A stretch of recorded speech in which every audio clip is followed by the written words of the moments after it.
இப்படி பார்த்து பார்த்து விட்டேன்னா வச்சுக்க நம்ம சம்பளத்தில் பிடிச்சிருவானுங்க. வை வை வை வை அம்மா. ஐயோ இவர் ஒரு நாள் வரேன்னு சொல்லிட்டு நம்மளை போட்டு படாப்படுத்துறாங்கப்பா. எவ்வளோ வீட்டாக இருக்குது சார், முடியலை. ஏன்னாப்பா ஏசி இறக்கிட்டீங்களா? சார் இருக்கேன் சார். ஆ சரி சரி ஓகே கிளம்புறேன் சார். ம் சார் ஒரு டவுட்டு. என்ன?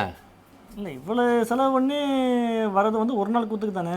ஆமாப்பா, ஏன்னா மோடி வராரு வந்து நம்ம கன்னியாகுமரியில் தியான மண்டபத்தில் வந்து விவேகானந்த நடுக்கடலில் வந்து என்ன பண்ண போகிறாரு, தங்குறாரு, தியானம் பண்ண போகிறாரு. அதுக்கு தான் இந்த ஏசி, 2 டன் ஏசி. தியானம் பண்ண போறான்னு சொல்றீங்க? ஆமா, தியானம் பண்ண போறதுக்கு எதுக்கு சார் ஏசி?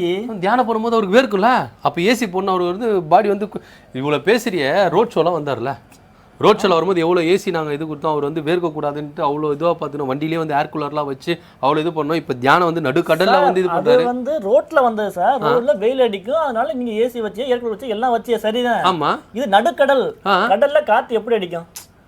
நல்லா தான் குளிர் காற்று அடிக்கும். ஆமாம், கிளைமேட் நல்லா இருக்கும்ல. ஆமாம், அதுக்கு எதுக்கு சார் ஏசி? எப்பா எதுவாக இருந்தாலும் வெயில் வந்து அதிகமாக அடிக்குதுப்பா, அதனால் வந்து அவருக்கு வேர்க்கும். சின்னதாக வேர்க்க கூட கூடாது. அதுக்கு தான் வந்து 2 டன்ல வந்து நாங்கள் வந்து என்ன பண்ணியிருக்கோம், ஏசி இறக்கிருக்கோம். சார் என்ன நீ பேசுற? ஏதாவது யோசிச்சு சொல்லுங்க சார். இருக்க போறது பாறைக்குள்ள. ஆமா, பாறைக்குள்ள கிளைமேட் ஜில்லுன்னு இருக்கும். ஆமா, அதுவும் தியானம் தான் பண்ண போறாரு. அதுக்கு எதுக்கு நீங்க ஏசி ஃபிட் பண்றிய, ஜூஸ் ரெடி பண்றிய, இது தனி, இது இல்லாம மேற்கொண்டு ரூம் ரெடி பண்றிய? அதுக்கு இல்லப்பா, அவர் வந்து என்ன பண்ணுவாரு, தியானம் பண்ணுவாரு, டயர்டாயிடும், உள்ளே போவார், ரூமில் போயிடுவார், கொஞ்ச நேரம் படுப்பார், எதனா ஸ்நாக்ஸ் எதனா சாப்பாடு சாப்பிட்டு திருப்பி வந்து தியானம் பண்ணுவார். அதுக்கு தான் ஒரு ரூம் ரெடி பண்ணுறோம், ஏசி இது பண்ணுறோம். இவ்வளோ காசு எதுக்கு நம்ம செலவு பண்ணுறோம்? ஜி வராரு, அவர் வந்து பூ போல வந்துட்டு பூ போல போகணும். அதுக்கு தான் வந்து இவ்வளவும் நம்ம செலவு பண்ணுறது. சரிங்க சார், அப்படின்னா நீங்கள் என்ன சொல்லிக்கணும், சம்மர் ஹாலிடேஸுக்கு 3 நாள் வராரு, 3 நாள் தங்க போறாரு, அதனால நீங்க எல்லாம் ரெட் பண்ணுங்க அப்படின்னு சொல்லியிருந்தா ஒரு நியாயம் இருக்கு. தியானம் பண்ண போறாரு அப்படின்னு சொல்லிட்டு இவ்வளவு ஏற்பாடு ஏன் பண்றீங்க? அதாவது சம்மர் ஹாலிடே அப்படின்னு சொல்லிட்டோம்னா எல்லாருக்கும் வந்து ஒரு மாதிரி ஒரு கில்ட்டியா ஒரு இது வரும். என்னப்பா இவரு மோடி வந்து பிரச்சாரம் மேற்கொண்டு இது பண்ணிட்டாரு, இப்போ வந்து சம்மருக்கு போறாரு அப்படின்னு சொல்லிட்டு. இப்போ தியானன்ற பேர்ல வந்துட்டு இங்க உட்காந்துனா எதுனா பண்ணனா, ஓ மோடி வந்து தியானம் பண்றாரு அப்படின்னு சொல்லிட்டு இது பண்ணோம். ஆனா உள்ள வந்து என்ன நடக்குது, அதெல்லாம் வந்து சீக்ரெட், அதெல்லாம் சொல்லக்கூடாது வெளியே.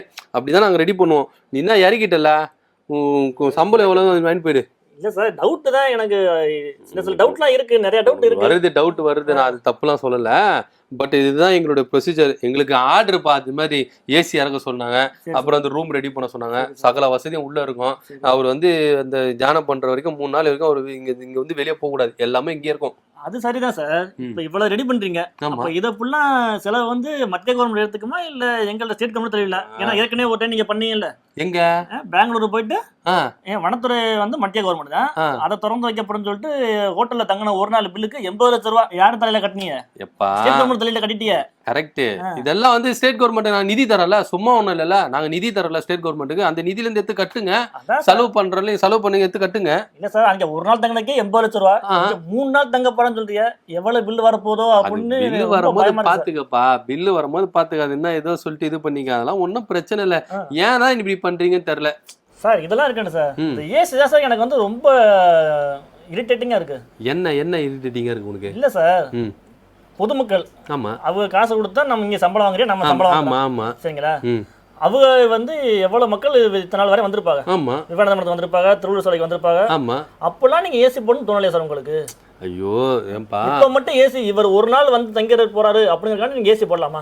கடல்ல வந்து காத்து வந்து பயங்கரமா, அதுவும் நடுக்கடல்ல இருக்குது, காத்து பயங்கரமா வரும். பொதுமக்களுக்கு அந்த காத்து வாக்குல வந்து பார்த்துட்டு போகணுமேன்றதுக்காக தான் நம்ம வந்து ஏசி போடல. பொதுமக்கள் காத்து வாக்கில் வாங்கணும்னா இவங்களும் காத்து வாக்கில் தியானம் பண்ணிட்டு போட்டு சார். இவர் பிரதமர் மோடி, பிரதமர், நாட்டோட பிரதமர் மோடி. மக்கள் நினைச்சாதான் நீங்க பிரதமர் மோடியா இருந்தாலும் சிஎம் இருந்தாலும் யாரா இருந்தாலும் மக்கள் நினைக்கணும் சார்.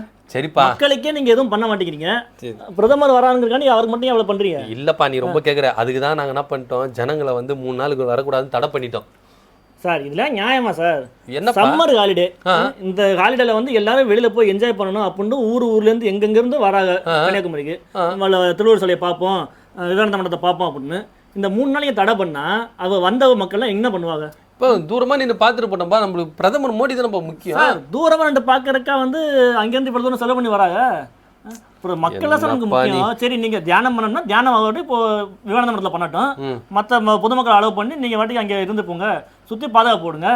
எங்களுக்கு அதெல்லாம் தெரியாதுப்பா, எங்களுக்கு ஒரு ஆர்டர் வந்து அதான் இருந்தது, ஜனங்க வந்து நிக்கட்டும், சுற்றுலால இருந்து இங்க இருந்து வரட்டும், இங்க நின்று பார்த்துட்டு அந்த திருவள்ளுவர் சிலை இருக்குது, அதான் விவேகானந்தர் மண்டபம் இருக்குது, அவ்வளவுதான் சொல்லிட்டு பார்த்துட்டு போயிட்டோம். 3 நாளுக்கு அப்புறம் அவங்க தங்கி இருந்துட்டு அவங்க எக்ஸ்டெண்ட் பண்ணிட்டு இருந்து பார்த்துட்டு போட்டோம். யாரு வேணான்னு சொல்றா? இதனால இந்த படகு சவாரி பண்றாங்களே அவங்களாம் எவ்வளவு நஷ்டமாச்சு தெரியுமா சார்? 3 நாளைக்கு அவ குடும்பத்தை பார்க்கணும் சார், அவங்களோட புள்ள குட்டியை பார்க்கணும். இப்ப 3 நாள் படகு சவாரி இல்லைன்னா அவங்க என்ன பண்ணுவாங்க? எப்பா நீ இது மாதிரி அவங்களுக்கு வாழ்வாதாரமே இந்த படகு சவாரி தான். இப்ப 100 பேர் ஒரு படகுல போறாங்கன்னா 100 பேருக்கு 10,000 ரூபாய் சம்பாதிப்பாரு ஒரு நாளைக்கு. நீங்க அதெல்லாம் கெடுக்கிறீங்க சார். எப்பா நீ நீங்க அதனால காசு கொடுக்க போறல உங்களுக்கு. நீ வந்து எப்படி தெரியுமா, ஜனங்களுடைய வாழ்க்கை அந்த வேலை செய்யறவங்களுக்கு மட்டும் தான் பாக்குற. பிரதமர் மோடியை பார்க்க மாட்டீங்களாப்பா யாருமே? சார் அவரும் பாமர மக்கள் தான் சார், மக்கள்ல இருந்து போனதான் சார் அவரு. அவருக்கு மட்டும் தனியா கொம்பு இல்ல சார். நீ சொல்றதெல்லாம் கரெக்ட். ஆனா ஒரு மோடி அவர் வரும்போது பாதுகாப்பு இதெல்லாம் தரணும்னு சொல்லிட்டு பைலால இருக்குல்லப்பா. பாதுகாப்பு கொடுங்க. ரோட் ஷோ நடத்துனீங்க, 2 சைடு நிக்க வச்சுல, மக்கள் நிக்க வச்சுல. அது மாதிரி இதுக்கு வந்து நடுவுல வந்து பாதுகாப்பு வச்சுக்கோங்க, சுத்தி மக்களை அலோவ் பண்ணுங்க. மண்டபம் வந்து சின்னதான் சார், மண்டபத்துக்குள்ள நீங்க உள்ள இருந்துகிட்டு மக்களை சுத்தி பாதுகாப்பு பண்ணுங்க, மத்த அலோவ் பண்ணுங்க. நீங்க சொல்றதெல்லாம் கரெக்ட். இது வந்து உங்களுக்கு தெரியுது, எனக்கு தெரியுது, ஆனா மோடிக்கு தெரிய மாட்டேங்குதா? நீங்க சொல்றீங்க ஜனங்க கஷ்டப்படுறாங்க, படகு சவாரி கஷ்டப்படுறாங்க, எல்லாமே நீங்க சொல்றது கரெக்ட் தான். ஆனா நம்மளுக்கு தெரியுது, ஆனா வர மோடிக்கு தெரியலையே. நாங்க என்ன பண்ண முடியும்? நாங்க அவங்க சொல்றாங்க பாதுகாப்பு ஏற்பாடு பண்ணுங்கன்னு சொல்றாங்க, நாங்க பாதுகாப்பு ஏற்பாடு பண்றோம், அவ்வளவுதான். இதுக்கு எங்களுக்கு எந்த சம்மந்தமே இல்லையா? எங்களை கேள்வி கேட்டு என்ன? நீங்க மோடியை தான் கேள்வி கேட்கணும் சார்.